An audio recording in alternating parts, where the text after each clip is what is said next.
ఎందుకే మోసం చేసావు నన్ను? నిన్ను పెళ్లి కాకముందు నుంచే మనవరాలా మనవరాలా అంటూ నా సొంత మనవరాల కంటే ఎక్కువ చూసుకున్నాను కదే. అలాంటి నన్ను కూడా మోసం చేసావు కదా నువ్వు. నా దగ్గర కూడా నిజం దాచిపెట్టావు కదా నువ్వు. బామ్మగారు, అది కాదండి. అసలు ముందు డాక్టర్ గారు ఏమన్నారో చెప్పండి. టెన్షన్ పడుకో.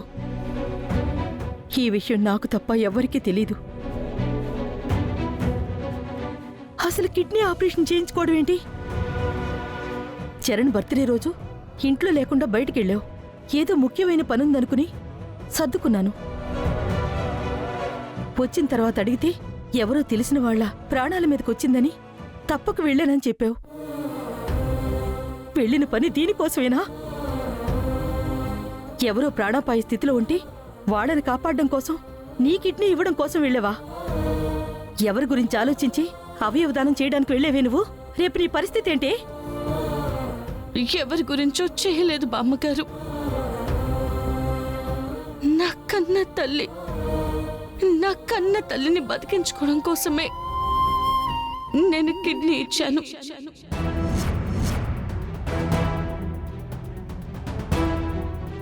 ఏంటి? నీ కన్న తల్లి కోసం ఇచ్చావా? అంటే హాస్పిటల్లో ఉన్నది కన్న తల్లి గుండమ్మ.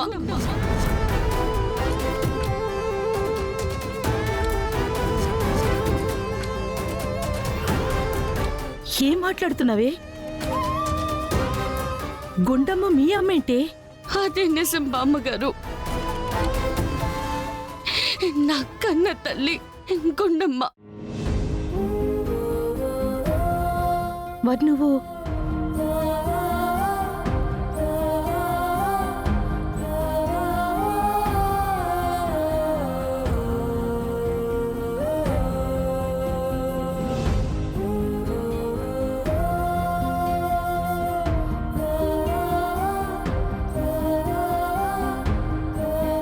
సరేనే, పుట్టినప్పుడు ఎవడో దుర్మార్గుడు నీ కన్న తల్లిని నీకు దూరం చేశాడు. కానీ ఆ గుండమ్మే నీ కన్న తల్లిని తెలిసిన తర్వాత కూడా ఆవిడికి చెప్పకుండా ఎందుకు దూరంగా ఉన్నావు? ఏం చేయమంటారు బామ్మగారు? ఆ దేవుడు చిన్నప్పటి నుంచి నాతో ఆడుతూనే ఉన్నాడు. అమ్మెవరో తెలియనప్పుడు నన్ను చిన్నప్పుడే దూరం చేసేశాడు. ఇప్పుడు అమ్మెవరో తెలిసిన తర్వాత కూడా నేను నిజాన్ని బయటికి చెప్పకుండా ఒక దోషం మా ఇద్దరికి అడ్డుగా పెట్టాడు. తనే నా కన్న తల్లి అన్న విషయాన్ని బయటికి తన ప్రాణానికి ప్రమాదం అని చెప్పారు. ఆ భయంతోనే నేనే తన కన్న కూతుర్ని అని చెప్పలేదు. నా కళ్ళ ముందే తన కూతురి కోసం అమ్మ పిచ్చి దానిలో వెతుకుతుంది అని నాలో నేనే కుమిలిపోయాను తప్ప ఈ విషయంలో బయటపడలేకపోయాను. మా ఆయన బర్త్డే ఫంక్షన్ ని చాలా గ్రాండ్ గా చేయాలని నాలో నేను ఎంత ఆశపడ్డానో నాకు తెలుసు. కానీ అవతల కన్న తల్లి ఆ పరిస్థితిలో ఉంది అనేసరికి తట్టుకోలేకపోయాను. ఆవిడకి ఆపరేషన్ జరిగి ఓకే అన్నంత వరకు నా మనసులోనే లేదు బామ్మగారు.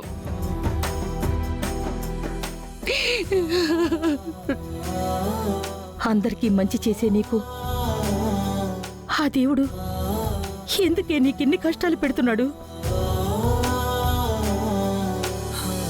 తల్లి కోసం బయటికెళ్ళానని చెప్పుకోలేని పరిస్థితి నీది.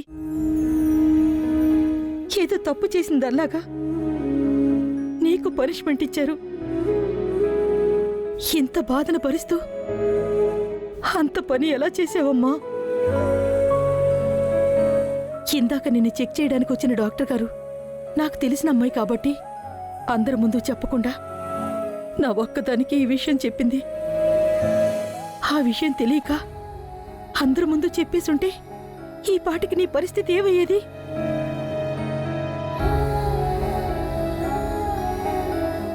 దేవుడు అనేవాడు ఓన్లీ కష్టాలు మాత్రమే ఇస్తాడా, సాయం చేయడా? చేస్తాడే,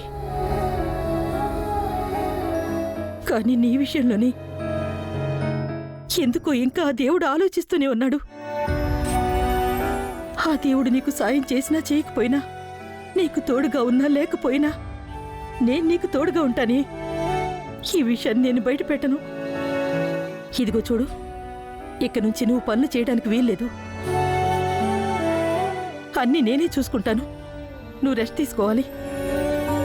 హెల్దీగా ఉండే ఫుడ్ మాత్రమే తినాలి. రెస్ట్ లేకపోవడం వల్ల ఇలా జరిగిందని ఆ డాక్టర్ గారు చెప్పారు. ఇలా చేస్తే ప్రాణాలు పోయే ప్రమాదం కూడా ఉందని చెప్పారు. నిన్ను నేను దూరం చేసుకోలేను. బామ్మ,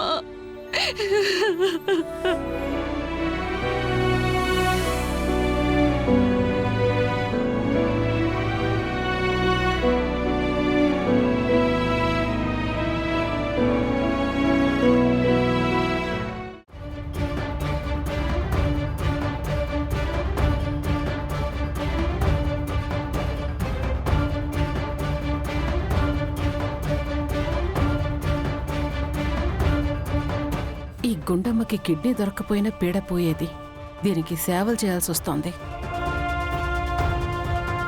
గుండమ్మ, ఇదిగో మంచినీళ్ళు. ఆ టాబ్లెట్స్ కూడా వేసేసుకో.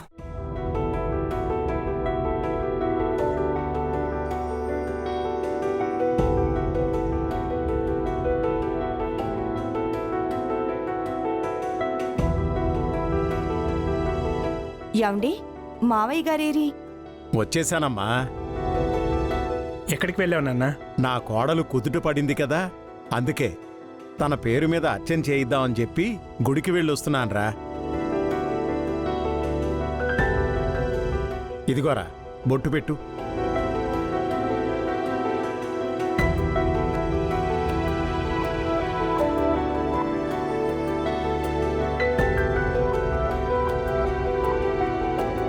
ఇప్పుడు ఎలా ఉందమ్మా?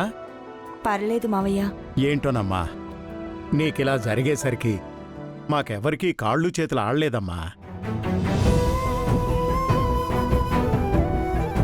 వీడైతే పైకి గంభీరంగా కనబడుతున్నాడు గాని నీకేం జరుగుతుందోనని చిన్నపిల్లల్లాగా ఏడ్చేశాడమ్మా. ఏం చేయమంటావు నాన్న? ఒక పక్కన చూస్తే కిడ్నీ ఇచ్చిన డోనర్ ఎవరో తెలియట్లేదు. కిడ్నీ ట్రాన్స్ప్లాంటేషన్ చేయకపోతే ప్రాణాలకే ప్రమాదమని అప్పుడు డాక్టర్ గారు చెప్పిన ఆ క్షణం ఎంత నరకం అనుభవించానో నాకు మాత్రమే తెలుసు నాన్న.